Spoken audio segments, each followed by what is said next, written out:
মুসলিমরা আজকে শিরিক করছে অনেক ক্ষেত্রে। দেখবেন হাতে একটা এই যে বালা পরে আছে, খুলে না। কেন খুলেন না ভাই?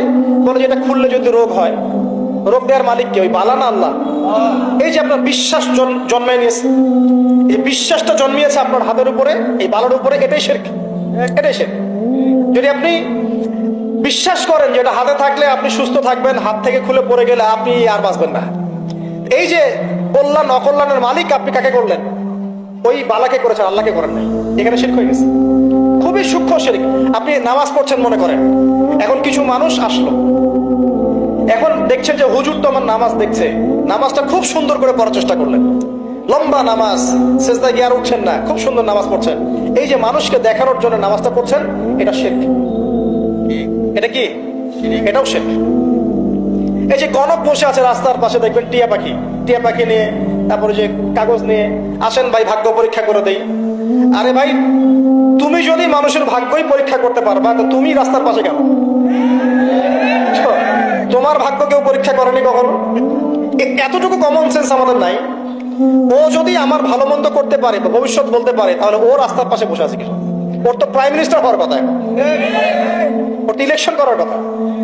তো দেখেন, এই যে ওখানে গিয়ে আমরা কি করি, ভাই আমার হাতটা দেখে দেন, ভাই আমার অতীত বলে দেন, ভবিষ্যৎ বলে দেন, এবং এগুলো দিন দিন বাড়ছে। কিন্তু রাশিফল, কবিরাজি, গণকে, এগুলো দিন দিন বাড়ছে। এবং আমি লক্ষ্য করছি দিন দিন আরেকটা জিনিসও বাড়ছে, সেটা হলো জাদুবিদ্যার চর্চা করা। এবং গ্রামে গঞ্জে কুফুরি বাড়ছে না?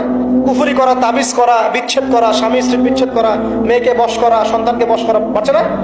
সবই শিরক, এগুলো সবই কুফুরি। এগুলো মুসলিমরা করছে না। মুসলিমরা এসব শিরকে লিপ্ত আছে বলেই তো অন্তর কঠিন হয়ে গেছে, তাদের অন্তর কঠিন হয়ে গেছে। তো একটা হাদিস বলে এখানে খালি, নবী সাল্লাল্লাহু আলাইহি ওয়াসাল্লাম বলছেন, যদি কেউ কোনো গণকের কাছে যায়, গিয়ে বলে দেখেন তো আমার হাতটা একটু, ও কিন্তু বিশ্বাস করে না যে এ ভবিষ্যৎ বলতে পারে, খালি এমনি বলেছে একটু দেখেন তো, বলার সাথে সাথেই 40 দিনের নামাজ কবুল হবে না।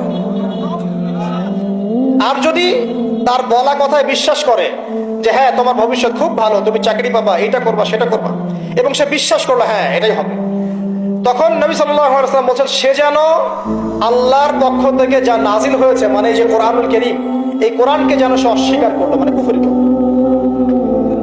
এগুলো আমরা করছি না ভাই? অনেক কিছু করছি আমরা। স্তম্ভের পূজা করছি, অনেক মুসলিম আগুনের পূজা করছে। আগুন জ্বালিয়েছেন, মাথা নত করছেন কেন? আগুনের সামনে আপনি মাথা নত করবেন কেন? আপনি একটা স্তম্ভের সামনে, গাছের সামনে দাঁড়িয়ে মাথা নত করে ধ্যান করবেন কেন? আপনি মেডিটেশন করছেন কি জন্য? আপনাকে নামাজ দেওয়া হয় নাই? 5 ওয়াক্ত নামাজ দেওয়া হয় নাই? নামাজের চেয়ে বড় মেডিটেশন কিছু আছে নাকি? আপনি ধ্যান করছেন কি জন্য? অনেক মুসলিম তো জিনের উপাসনা করছে, জানেন? অনেক মুসলিম জিনকে তাবে করার চেষ্টা করছে। আর জিন বলে একটা জাতি আছে, এটা সত্য। এরকম প্রতিটা ক্ষেত্রে শিরক আছে। শিরক কথায় আছে, কাজে আছে, বিশ্বাসে আছে। দেখবেন মুসলিমরাই আল্লাহ ছাড়া অন্য কারো কাছে দোয়া করছে, মুসলিমরা নজর মানত করছে অন্য জায়গায়, আল্লাহর জন্য নজর মানত করছে না, অন্য কাউকে সন্তুষ্ট করার জন্য করছে। সন্তান হয় না, সন্তান হয় না, এখন কি হবে? সন্তান হয় না তো অমুকের কাছে যাও, সেখানে গিয়ে বকরি জবাই দাও, সন্তান হবে। সুবহানাল্লাহ। তো এই পদ্ধতি ইব্রাহিম আলাইহিস সালামের জানা ছিল না, যে শেষ বয়সে তিনি বলছেন রব্বি হাবলি মিনাস সালিহিন।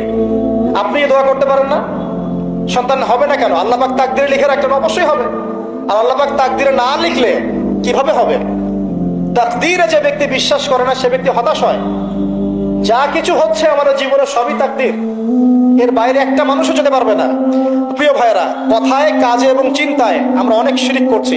শিরিকের কারণে আমাদের অন্তর কঠিন হয়ে গেছে। আরো কেন কঠিন হচ্ছে? বেদাত। আমল করছেন নবীর সুন্নত মানার জায়গায় অন্য কিছু আপনি করছেন, এমন এমন কিছু আমল করছেন যেগুলোর সাথে রাসূলের সুন্নতের কোনো সম্পর্ক নাই এবং সাহাবীদের সুন্নতেরও কোনো সম্পর্ক নেই। এই ক্ষেত্রে গিয়ে আপনি বেদাত করছেন, বেদাত করে অন্তর কঠিন হয়ে যাচ্ছে। অন্তর কঠিন হওয়ার একটা বড় কারণ হচ্ছে হারাম রিজিক। যখন আপনি হারাম রিজিকে যাচ্ছেন, সুদ, ঘুষ, আপনার দুর্নীতি, আপনার এই যে অন্যের সম্পদ আত্মসাৎ হয়ে যাচ্ছে। আমি কি বুঝতে পারছি না? হারাম রিজিক যখন আপনার শরীরে ঢুকছে, অন্তরটা শক্ত হয়ে যাচ্ছে। একটা হাদিস যথেষ্ট। আল্লাহ রাসূল বলেছেন, ইন্নাল্লাহা তাইয়্যিব লা ইকবালু ইল্লা তাইয়্যিব। আল্লাহ পাক পবিত্র সত্তা, তিনি পবিত্র ছাড়া কবুল করেন না। আপনি 10টা হজ করে আসেন, চুরির টাকা দিয়ে, ডাকাতির টাকা দিয়ে, আত্মসাতের টাকা দিয়ে, দুর্নীতির টাকা দিয়ে, যদি কবুল হয় তাহলে কোরআন সুন্নাহ মিথ্যা হয়ে যাবে। নাউজুবিল্লাহ।